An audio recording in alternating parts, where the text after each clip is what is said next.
Bienvenue dans Floraison Spirit, le podcast qui vous fait découvrir des pratiques de bien-être et de spiritualité.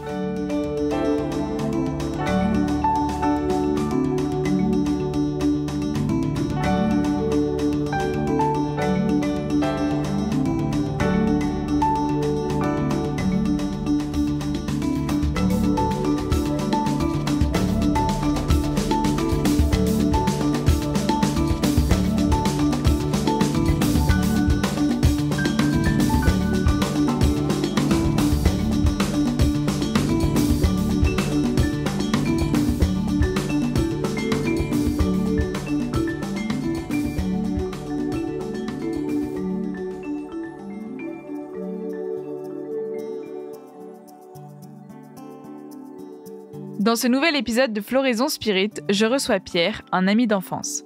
Nous avons calculé et nous nous connaissons depuis près de 20 ans. Si j'ai souhaité l'interviewer, c'est parce que Pierre est le symbole, ou en tout cas mon symbole, qu'il y a toujours de la lumière au bout du tunnel. En effet, alors qu'une profonde souffrance mentale a commencé à l'accompagner au collège et que les hôpitaux ont été des lieux d'accueil pendant plusieurs années, Pierre est aujourd'hui un écrivain accompli, un ami des plus généreux et un musicien lumineux. Dans cet épisode, l'un des plus philosophiques de ce podcast, il nous raconte comment la poésie lui permet de mettre du merveilleux dans chaque élément du quotidien et comment la méditation, cet outil de reconnexion à sa propre puissance, lui a donné la possibilité de se rencontrer et de vivre chaque expérience avec conscience. C'est parti pour le 8e épisode de Floraison Spirit. Bonjour Pierre. Bonjour Juliette. Comment tu te sens ? Très bien, très bien.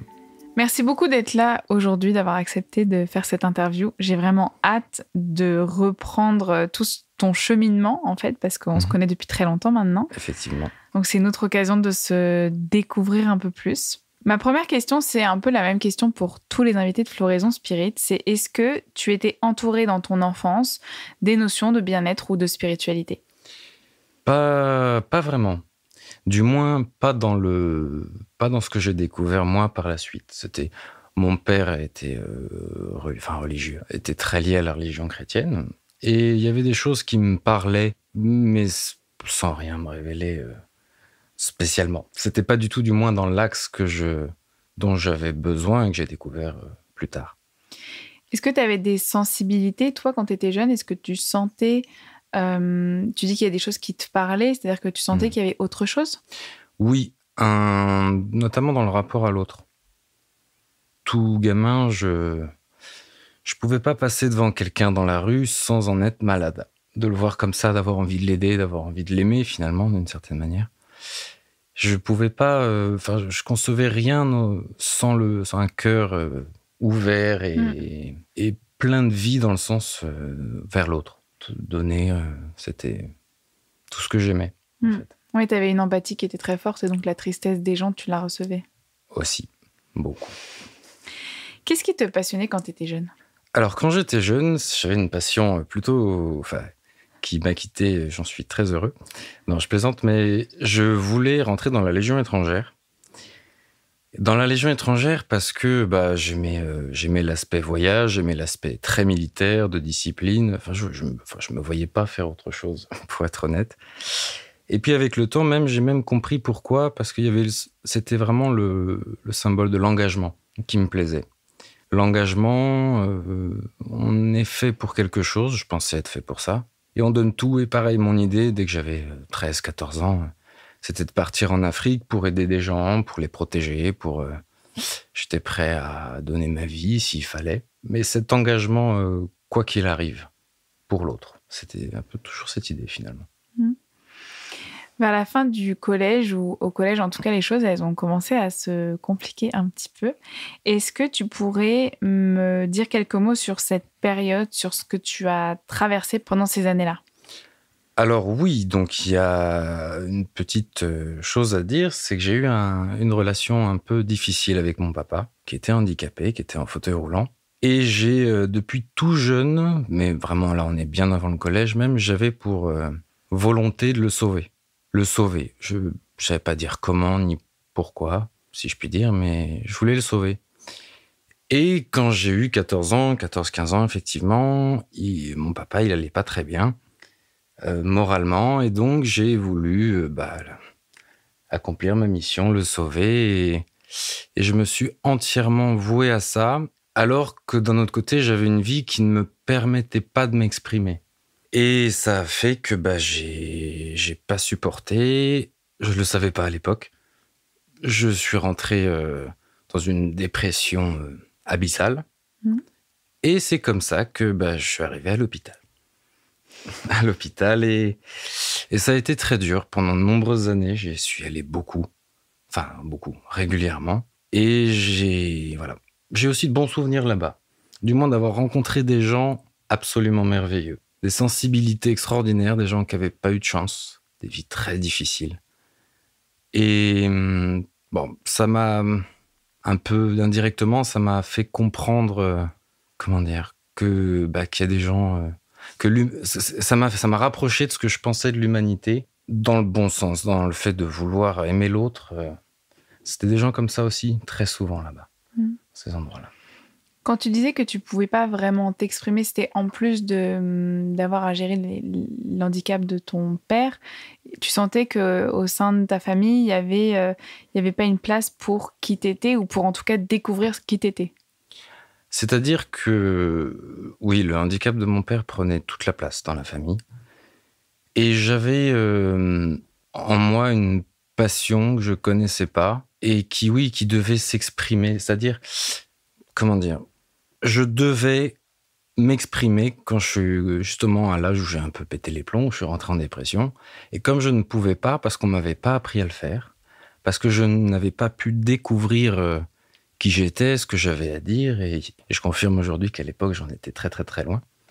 La dépression, ça m'a permis de finalement m'exprimer, de me rechercher, de faire une sorte d'explosion, même si c'était complètement involontaire, inconscient. Malgré tout, je sais que tout ce que ça a engendré m'a amené à vivre peut-être c'est un peu spécial ce que je dis, mais c'était quand même exactement ça, à vivre ailleurs ce que je pouvais pas vivre ici. C'était vraiment ma manière mon rapport avec la souffrance finalement. C'était ça. Tu me parlais aussi beaucoup du mot folie, oui. Qui était présente pendant ces années-là, en tout cas dans les discours, dans les mots qui étaient utilisés autour de toi et à propos de toi. Et tu m'as dit que cette folie t'avait aussi permis quelque chose. Donc, est-ce qu'elle t'avait aussi permis d'exprimer ailleurs ce que tu pouvais pas exprimer ici ? C'est-à-dire que ça faisait un peu comme une bouteille d'eau. L'eau, c'était mon âme, mon cœur, mon amour, tout ce que je voulais dire, tout ce que j'avais à faire, à dire, à comprendre, pour grandir, pour évoluer et à apporter au monde peut-être. Mais la bouteille, c'était ma vie, mon quotidien, tout ça, et on serrait ça. Et donc, c'est sorti comme ça pouvait, par le haut. Et c'est ça qui s'est un peu matérialisé en folie, si je puis dire.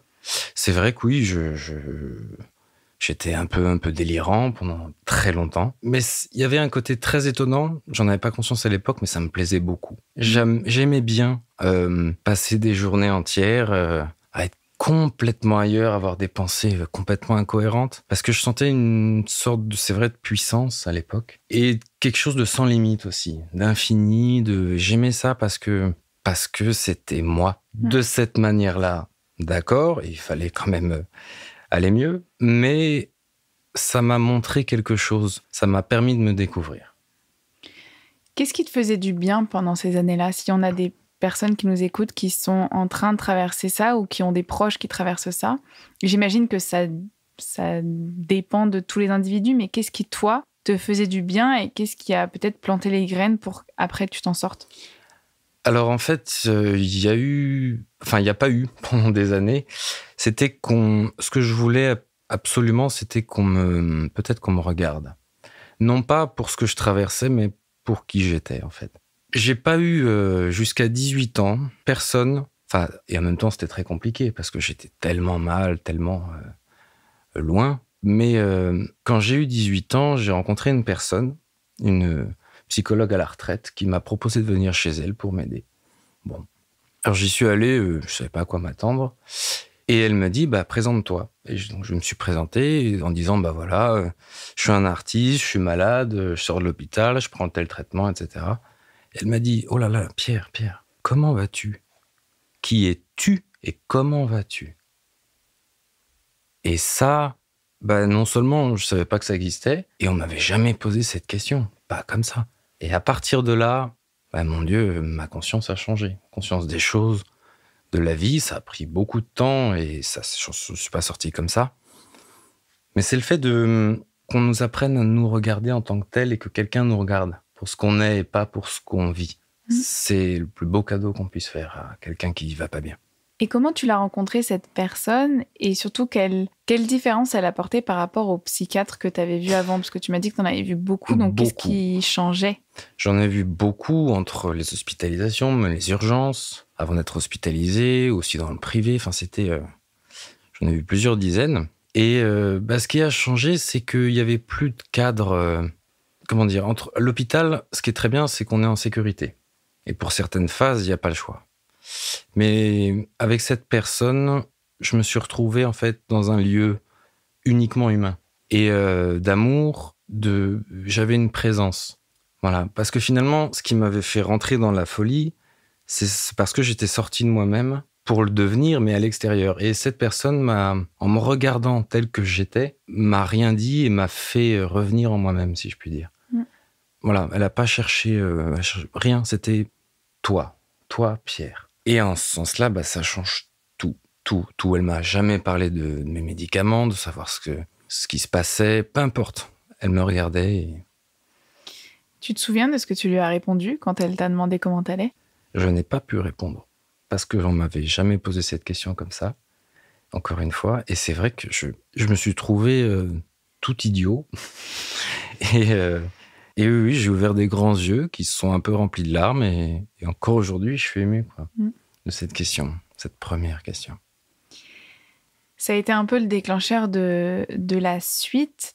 Comment ça s'est passé, en fait, cette période où, justement, là, tu as commencé à sortir de l'eau? Quelles ont été, s'il y a quelques clés, s'il y a quelques éléments, parce que j'imagine que c'est très compliqué et qu'il y a vraiment beaucoup de choses, mais quelles ont été les grandes étapes jusqu'au moment où tu t'es dit, là, je respire enfin? Alors, pour moi, elle a été un peu particulière. Ça a été la période finalement la pire, où vraiment je vivais la nuit, je voyais plus le jour, y compris au sens figuré. Mais finalement, c'est la période où j'ai commencé à écrire, tout simplement.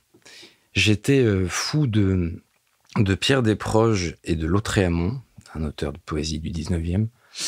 Et en fait, Desproges, c'était pas que pour l'humour, c'était pour sa plume, et c'est quelque chose qui me parlait plus que tout. Savoir manier ce qui était un sentiment. Prendre les émotions, prendre les sentiments et en faire des dentelles avec des lettres, puis des mots. Et puis leur donner une couleur, transmettre finalement, c'est ça, un sentiment, quel qu'il soit de folie, qu'il soit d'amour, qu'il soit, peu importe, en faire la dentelle qui est à lire ensuite. Enfin, je trouvais ça merveilleux avec tout ça en musique. En musique, c'est tant des lettres que de la musique. Et la poésie m'a servi à ça. C'est pour ça que je l'ai rencontré, je pense. À quel moment tu t'es dit que tu étais un poète? Suis-je un poète? Ce que je peux dire, je ne sais pas. Ce que je peux dire, c'est que ça a été immédiat. J'ai toujours commencé par la poésie. Encore aujourd'hui, c'est mon premier art. Et je sais pourquoi aujourd'hui, parce que la poésie, il y a une idée de pureté et de purification. Dans le sens où je perçois la poésie comme à la fois, on peut prendre les choses les plus simples, les choses du quotidien, et quand on les met en poème, en poésie, on les rend à leur sens originel, à leur expérience qu'elles sont. Là où on ne verrait rien dans le quotidien, par la poésie, on retrouve ça, et c'est justement, si le langage poétique peut paraître un peu obscur, un peu tout ce qu'on veut, oui, mais je pense que cette façon-là de s'exprimer, la poésie, c'est justement reprendre les choses originellement, les rendre pures par un langage pur. C'est à la fois, on va vers ce qui est, si je puis parler d'être, et par ce langage-là. Si les poètes étaient fous, c'est parce qu'il y avait un tel décalage entre tout ça. Et en tout cas, je me retrouvais beaucoup là-dedans. Beaucoup en lisant Rimbaud, tout ça, et l'état du poète me parlait encore plus. L'état de folie, quelque part. Tu me parles d'être. Et Oui. je sais qu'au cœur de cette conversation, il y a vraiment l'idée d'être et aussi la méditation qui t'a ramené à l'être, qui a fait partie des outils qui t'ont aidé. Comment la méditation, déjà comment tu l'as découvert et ensuite comment elle t'a aidé? Alors, la méditation, j'ai découvert ça avec une amie que j'ai rencontrée qui était professeure de yoga. J'ai rencontré ça avec un thérapeute aussi. Enfin bon, de fil en aiguille, je m'y suis mis complètement par hasard. Le hasard m'a amené à ça, mais je m'y suis mis seul d'abord. Ça m'a attiré d'abord parce que je voulais trouver et retrouver. Je pense que c'est un lapsus très intéressant, mais on le décodera une autre fois. Euh, je voulais trouver un état qui n'était pas celui de la folie et qui, quelque part, me permettait d'être. Et je ne savais pas ce que c'était. La méditation, c'est un endroit, c'est un état où rien n'existe et à la fois tout est permis. Si on rentre en méditation, c'est qu'on s'autorise, même si on ne sait pas encore. C'est aller poser de la conscience et devenir la conscience de ce qu'on souhaite trouver. C'est pas comme quand on cherche quelque chose dans le quotidien qui nous échappe, qu'on comprend pas. En méditation, moi, ça a été assez rapide pour ça. Voilà, j'ai pu le faire avec conscience. Ce que j'adore dans la méditation, c'est que souvent, c'est l'idée de je ferme les yeux et je me concentre sur ce qu'il y a à l'intérieur de moi. Je Oui, me concentre sur mes ressentis. Et en fait, c'est en se concentrant sur ce qu'il y a à l'intérieur que là, souvent, on se sent connecté au tout. Et ce que tu ressentais, ce que tu décrivais tout à l'heure par rapport à la folie, cette idée de vraiment être très puissant.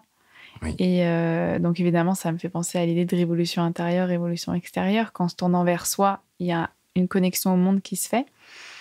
Toi, comment tu te sens par rapport au monde aujourd'hui? À ce qu'il y a autour de toi, j'imagine que quand il y a eu cette période compliquée au collège, c'était délicat, ton rapport au monde. Comment aujourd'hui, ça t'aide la méditation?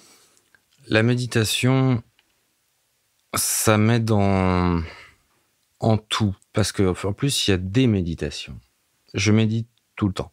Que je sois chez moi en tailleur, que je sois dans la rue. En fait, maintenant, c'est un chemin. Dès que j'ai une question, tu parlais d'intérieur, extérieur, justement, quelque chose que je comprends pas à l'extérieur, je passe par l'intérieur parce que si je dois vivre quelque chose à l'extérieur, c'est à moi de le rencontrer. Et si mon intérieur me dit non ou connaît pas ou comprend pas, la méditation, c'est le moyen d'aller voir cet endroit et de pouvoir accepter de me connecter à ce qui se passe. Et donc, être libre de le comprendre, de le vivre, et donc de le vivre pleinement et consciemment. Est-ce que tu pourrais nous donner des exemples de méditation? Là, tu me dis que tu médites en tailleur, debout, mais moi, je sais que j'aime bien quand les choses elles sont un peu carrées, ça m'aide pour commencer à méditer. Est-ce que tu aurais 2 ou 3 techniques de méditation pour m'aider? Alors là, évidemment, je veux dire la plus facile, non, la plus accessible, c'est d'être dans un endroit calme. Alors, si on peut aller dans la forêt, il m'est arrivé de méditer en pleine forêt de Fontainebleau, mais avec un bonheur absolu. Mais ce qui compte, c'est de trouver un cadre, que ce soit un endroit, un simple canapé, enfin en tout cas un lieu où on comprend on peut être en paix avec les éléments qui nous entourent, qu'ils soient naturels ou peu importe. Mais l'endroit, c'est très important. Au début, pour commencer. Après, ça a plus d'importance parce que le seul endroit, c'est intérieur et on se met à l'intérieur et tout va bien. Mais au début, il faut pouvoir faire confiance à ce qu'il y a autour pour pouvoir aller à l'intérieur et se livrer à ce qu'on veut rencontrer de soi. Et puis, de fil en aiguille, on est de plus en plus à l'aise, on va de plus en plus loin, ou on reste là simplement, mais dans un état de plénitude qui vient. Et c'est vrai que voilà, donc y aller doucement, tranquillement, faire ses repérages, ce qui va bien, ce qui nous convient, et après on commence à se rencontrer. Et là, ça prend un autre sens. Et ça veut dire quoi se rencontrer pour toi? Se rencontrer, pour moi, c'est une des choses les plus essentielles qui soit. Pourquoi? Parce que notre société, elle est quand même bien chargée par l'ego. Mais l'ego, dans ce sens-là, c'est une somme de fausses idées et qui finit par toucher tous les êtres. Je dis bien les êtres, pas les personnes. Nous, si on est des personnes qui marchent dans la rue, telles que la société nous voit, bah finalement, on est quelqu'un qui est jugé, qui se juge, tout passe par tout ce qu'on connaît tous les jours, et on est très loin de l'être. Quand je dis se rencontrer, ça veut dire aller à la rencontre de son être pour le devenir, parce qu'on n'est pas autre chose. Je pense que la souffrance, quelle qu'elle soit, à quelque niveau que ce soit, c'est quand on est éloigné de la nature, de sa nature. La méditation permet de retrouver sa propre nature. Voilà, quand vous souffrez, je vois pas comment... Enfin, en tout cas, il y a toujours une chose qui existe, c'est qu'il y a cet éloignement, ce décalage, parce que la vie, l'événement, nous a menés à nous en séparer, nous en éloigner. Mais retrouver la nature, c'est se retrouver et finalement... comment dire ? C'est très particulier de parler de l'être, hein, parce que... T'as pas choisi le sujet le plus facile. Non, mais c'est vrai et c'est tout en même temps. Mais se rencontrer, c'est se permettre déjà d'être en paix avec soi-même. Et l'être complètement, c'est un long cheminement. Mais ça permet, comme je disais un peu tout à l'heure, ça fait écho, de pouvoir ensuite vivre tout ce qu'on vit pleinement, sans avoir tout ce qui nous rattrape, toutes nos charges, toutes nos difficultés qui rentrent en ligne de compte, qu'on vive quelque chose de positif ou de négatif. Si on est lié à sa nature, on reçoit l'expérience, on traite le problème, on va vers quelque chose ou quelque chose d'autre, pleinement et sans autosabotage, sans se dissiper, sans se perdre. Voilà, on est lié à notre nature. Et ça change tout parce qu'on vit nous-mêmes l'expérience pleinement, librement. Oui, c'est pas, il n'y a pas de masque, il n'y a pas de rôle qu'on prend parce qu'on a peur de quelque chose, parce que l'ego est en stress. Souvent, quand on a peur de quelque chose, il y a l'ego qui se met en route pour nous protéger, entre guillemets. Ça me fait penser parce que dans l'épisode 5 de Floraison Spirit sur l'Ayurveda, il y a Mathilde qui répond que pour elle, l'alignement, quand on est aligné, c'est quand on vit les choses de manière c'est bon, c'est juste et c'est léger, c'est ce qu'elle dit. Oui. Et donc quand tu parles de s'éloigner de soi, ça me fait penser vraiment revenir à cet alignement où on est connecté à soi et en fait on va pouvoir être à l'écoute de soi. Et donc quand on vit des expériences, c'est tout de suite plus fluide. L'écoute de toi, tu as réussi à la développer profondément ces dernières années ? Très profondément. Enfin, en tout cas, aujourd'hui, j'arrive à m'écouter. Je savais pas que j'avais tout ça à dire. Je savais pas que mon cœur pouvait vibrer comme ça, aussi simplement.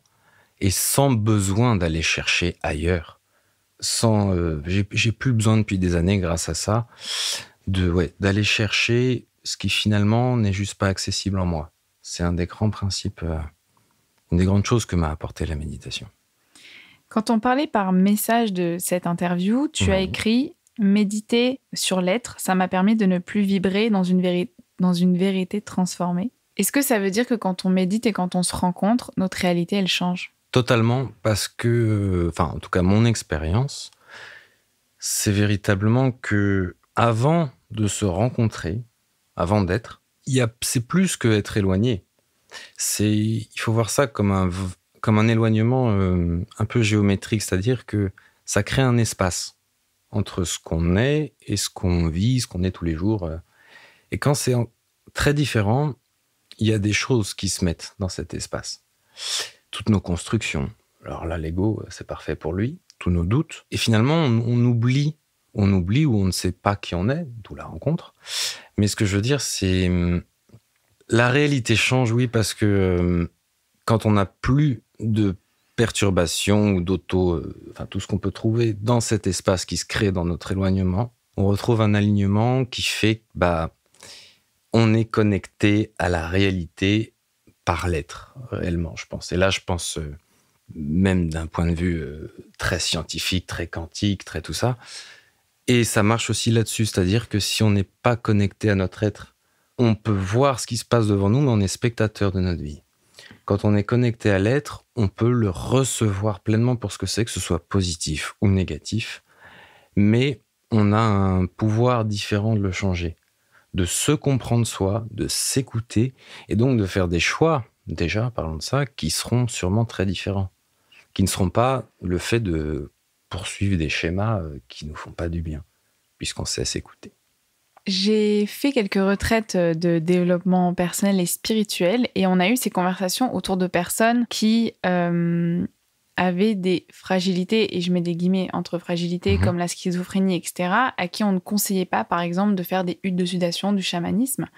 Donc, comment est-ce que toi, dans ces moments où la folie était présente, la méditation a pu te centrer, alors que finalement, c'est parfois déconseillé parce que ça ouvre encore plus le champ de conscience? Disons qu'effectivement, il y a... Je pense d'ailleurs que si je méditais pas dans les périodes où j'étais un peu en folie, c'était pas un hasard.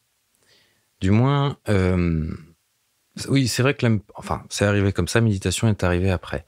Maintenant, méditer, c'est pas forcément... C'est là la merveille de tout ce qui est spirituel, c'est que on peut pratiquer de manière à trouver ce qui nous convient. Et je dirais que c'est même la seule règle de la médecine et de la spiritualité, c'est de se soigner avec ce qui nous convient sur le moment. Il n'y a rien à vouloir aller chercher si c'est trop fort, si c'est pas assez fort. La méditation, pour quelqu'un qui est pas centré, qui se sent très mal, qui est désorienté, qui est tout ce qu'on veut, ça peut être simplement prendre conscience de sa force. Et pour ça, il faut pas besoin de se mettre dans un état très profond, très lointain. Au contraire, c'est retrouver le présent, l'instant. Dans l'instant, on peut à la fois se regarder, voir les choses telles qu'elles sont, mais sans se voiler la face, dans le sens où il n'y a pas que ce qui va mal. Il y a ce qui va mal, mais on est encore là. Et on tient le coup. Et c'est ça qu'il faut regarder. Et ça, c'est déjà une méditation, en prendre conscience. C'est de la prise de conscience, quel que soit le niveau, l'état. Non, pas besoin d'aller loin.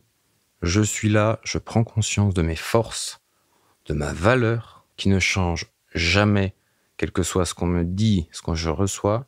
Je fais le tri. Voilà, tout ça, c'est un peu de la méditation déjà. Donc y aller à son rythme, effectivement, pas besoin d'aller loin. Je pense même que aller là où on va le plus loin, c'est quand on devient le présent. Parce qu'on voit, on est à la base de l'arbre et on voit les feuilles, on n'est pas en haut perdu. Où est la terre, sur quelle branche aller. Si on devient le tronc, et c'est notre propre tronc, on voit tout et on est très bien. Pas besoin d'aller plus loin. Floraison Spirit, c'est sur l'épanouissement des personnes que je trouve inspirante, donc épanouissement personnel, professionnel. Et il y a vraiment quelque chose qui a changé ta vie. Tu en as un petit peu parlé tout à l'heure, mais qui aujourd'hui fait partie de ta vie. C'est ton activité principale et c'est l'écriture. Absolument. Est-ce que tu pourrais me dire comment l'écriture t'aide? Donc comment, moi par exemple, si je vais pas bien, je peux m'aider de l'écriture? Et comment ça a changé ta vie en fait? Donc l'écriture, pour reprendre effectivement ce que je disais tout à l'heure, j'ai découvert ça, je m'y suis mis au moment où j'allais peut-être le plus mal de toute ma vie. Parce que j'ai eu besoin d'exploser, mais pour moi. En tout cas, j'ai eu cet instinct qui m'a amené à l'écriture et j'ai tout de suite écrit bien. Et quand je dis bien, c'est ce que je voulais. C'est ça que ça veut dire, bien écrire. C'est écrire parce que ça m'alignait et c'était aligné avec ce que je voulais exprimer. L'écriture, c'est de l'expression. Qu'elle soit très artistique, qu'elle soit sous forme de journal intime, qu'elle soit... Peu importe. Ce qui compte, c'est en fait, le fait d'écrire, on peut être aussi discret, même beaucoup plus discret que n'importe où, n'importe comment. Écrire, encore une fois, c'est comme tisser une dentelle, je disais tout à l'heure. On fait une dentelle, on n'est pas obligé de la montrer. On peut la lire dans un sens, dans un autre. Elle cache quelque chose parfois, comme elle peut le mettre en lumière. On fait ce qu'on veut avec l'écriture. Quand on ne peut pas s'exprimer avec les mots, qu'on n'y arrive pas ou que c'est très compliqué, on peut le faire par ce biais-là. Moi, je me suis toujours parfaitement exprimé en écrivant, même à des périodes où je savais même avant qu'on me demande comment vas-tu. C'était le chemin qui existait déjà, que j'ai simplement regardé et découvert, et je ne m'en séparerai jamais. Parce que, même si aujourd'hui je m'exprime mieux, et je ne suis plus du tout dans cette folie depuis bien longtemps et tout ça, avec la méditation, grâce à tout ça, mais l'écriture, voilà, c'est à la fois un refuge, un moyen de s'exprimer, un moyen d'apaiser, de changer la réalité, de la rencontrer. C'est tout en même temps, par un acte très simple, qui est celui d'écrire, mais écrire même mot. Écrire. Le sens d'écrire, c'est quoi? C'est Enfin, il y a le fait de l'action, mais écrire, on se réécrit soi-même. Comment on peut se corriger, dans le sens positif. Écrire quelque chose, inventer ou pas, mais c'est la liberté. Donc en fait, tu conseillerais aux personnes qui nous écoutent d'écrire si elles ont du mal, si elles ont des difficultés, n'hésitez pas à écrire. Écrivez, oui.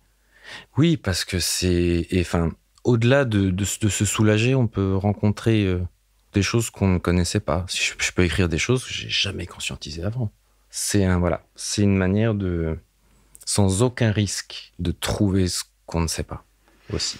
Ça me fait penser, en août, on a fait une retraite avec ma sœur, et la personne qui guidait la retraite nous a dit « Écrivez sur votre carnet les prises de conscience que vous avez, parce que c'est possible que dans 3 ans, vous retrouverez ce carnet et que vous soyez en train de vivre quelque chose qui corresponde à ce que vous écrivez aujourd'hui. » Elle dit « Parfois, on écrit des choses, et en fait, c'est pour plus tard. Ça arrive. » Ça t'est déjà arrivé ? Écoute, en ce moment, je suis dans une période où je relis des écrits d'il y a 3-4 ans. Et ce qui me rend heureux et complètement dans une incompréhension absolue, c'est que je parlais déjà de ce que je vis maintenant. C'était sous forme d'une poésie en prose totalement délirante, parce que j'aimais aller loin là-dedans. Et c'est extraordinaire, effectivement, de retrouver des écrits plus tard, parce que dans ces poèmes en prose auxquels je me vouais, je parlais de la suite. Et aujourd'hui, c'est ça qui est... On peut parler d'un présent dans le présent où il y a le large présent, l'instant. Parce que dans l'instant, c'est plus que le présent. C'est l'instant, il y a le passé, le présent, le futur. Et je peux même dire que mon rapport à l'écriture, c'est ça, c'est l'instant. Et c'est ça qu'on trouve quand c'est intemporel, l'écriture. Et ce qu'on y met aussi quand on est dans l'instant. Qu'est-ce que tu dirais à quelqu'un qui traverse une période un peu comme ce que tu as traversé ? Je sais qu'il y a des choses que tu aurais peut-être aimé entendre et que tu n'as pas entendues. Qu'est-ce que tu leur dirais, toi ? Ce que je leur dirais, c'est ce que je me serais dit à l'époque, si j'avais pu. Mais c'est qu'il y a tout ce qu'on traverse, il y a tous les problèmes. Parfois, on se croit réduit à ça. Parce que notre quotidien, c'est les problèmes, c'est la maladie, c'est tout ce qui va pas, et on n'a que ça. Et en fait, le plus dur à vivre, je pense, c'est de ne plus avoir accès justement à qui on est, à notre être, parce que ça nous coupe. La souffrance, c'est une coupure qui peut s'avérer totalement vertueuse après un moment et après un grand chemin. Ça, c'est quelque chose qui change un être, hein, enfin quelqu'un, la souffrance. Mais justement, ce qu'il faut, c'est pouvoir se souvenir, ou en tout cas ne jamais l'oublier complètement, de qui on est, ce qu'on vaut, ce qu'on veut, ce qu'on souhaite et ce que notre liberté nous ferait faire, nous permettrait de vivre si déjà elle était là. Et tout ça, faut pas oublier que c'est en nous. C'est ça qui est extraordinaire, c'est que on peut être très loin, on peut être très mal, tout ça. La première chose, c'est la vie nous répondra ce qu'on lui demandera de vivre. Et ça commence en soi. Donc ne jamais, tant que possible, se fermer à ça et oublier qui on est. Il me reste 2 petites questions. Ouais. La première, c'est qu'est-ce que tu fais au quotidien pour prendre soin de toi aujourd'hui ? Aujourd'hui, écoute, je m'écoute. Non, mais je m'écoute, mais disons que la méditation, puisqu'on en parle, m'a permis de créer comme un tunnel entre mon quotidien et mon être. Et quand c'est pas aligné, que je m'énerve et qu'il y a tout sauf ce que je veux, j'ai appris à écouter dans le tunnel pour entendre l'autre bout, mon être. Et en fait, pour moi, prendre soin de soi, c'est ça. Même quand on n'a pas trop le choix, quand c'est pas agréable, au moins prendre conscience, avoir un petit temps pour prendre conscience de ce qu'on veut. Ok, je le vis aujourd'hui, mais par voie de conséquence, je ne le vivrai plus demain. Et ça, c'est plus prendre soin de soi sur l'avancée, sur le long terme, vraiment de manière comme un horizon, voilà. Sur le moment, c'est difficile, c'est pas grave, demain ce sera mieux. Floraison Spirit, ça fait partie de la plateforme Juliette fait la révolution. Donc révolution, s'écrit avec un accent circonflexe pour rêve. Et il y a cette question, j'aime beaucoup la poser, c'est la dernière. Quel est ton monde rêvé ? C'est-à-dire, qu'est-ce que tu aimerais voir se créer dans les prochaines années ? Donc, si c'est les prochaines années, c'est pas tant rêvé que ça, mais qu'est-ce que tu aimerais voir naître dans le monde ? Je rêve d'un monde où on retourne à une conscience de soi. Ce qui rejoint finalement tout ça, mais ce que je veux dire, c'est quand on devient conscient, qu'on rencontre qui on est, on ne peut plus regarder la vie, regarder les autres, juger, de comme on le faisait quand on n'était pas nous-mêmes. Ce qui veut dire que quand l'être prend conscience pleinement, il change tout son rapport au monde, sa manière d'agir.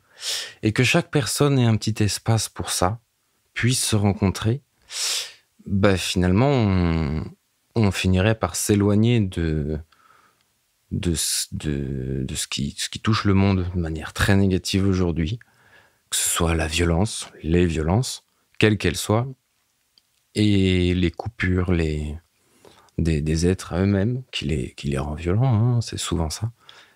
Et voilà, ce retour à soi, au cœur, à l'amour. Mais encore une fois, il suffit de pas grand-chose. Retrouver sa propre nature, je pense que c'est que chacun le fasse évidemment, que c'est la petite floraison qui permettrait de faire fleurir le monde. Et j'ai pas de choses à poser pour un monde de demain, comme ci, comme ça, mais je rêverais de voir le monde créé par les êtres et non pas par des gens éloignés. Donc par des êtres qui vont bien, qui ont le sourire et qui en ont conscience et qui le veulent. Et qui s'aiment par voie de conséquence. Merci beaucoup, Pierre. Merci à toi. Le podcast Floraison Spirit est produit par la plateforme Juliette fait la révolution, dédiée à l'écologie intérieure. Si l'épisode vous a plu, n'hésitez pas à le partager à vos proches, à mettre des petites étoiles sur Apple Podcasts ou à venir vous abonner sur le compte Instagram Juliette fait la révolution. Si vous souhaitez découvrir un podcast qui parle d'intimité, de sexualité et de relations avec authenticité, je vous invite à écouter les épisodes de Terres Intimes, une autre création de cette plateforme. Enfin, je souhaite remercier Théo au mixage son et Didier au générique, sans qui Floraison Spirit ne pourrait pas exister. Et bien sûr, merci à vous pour votre écoute. Prenez bien soin de vous et à très vite.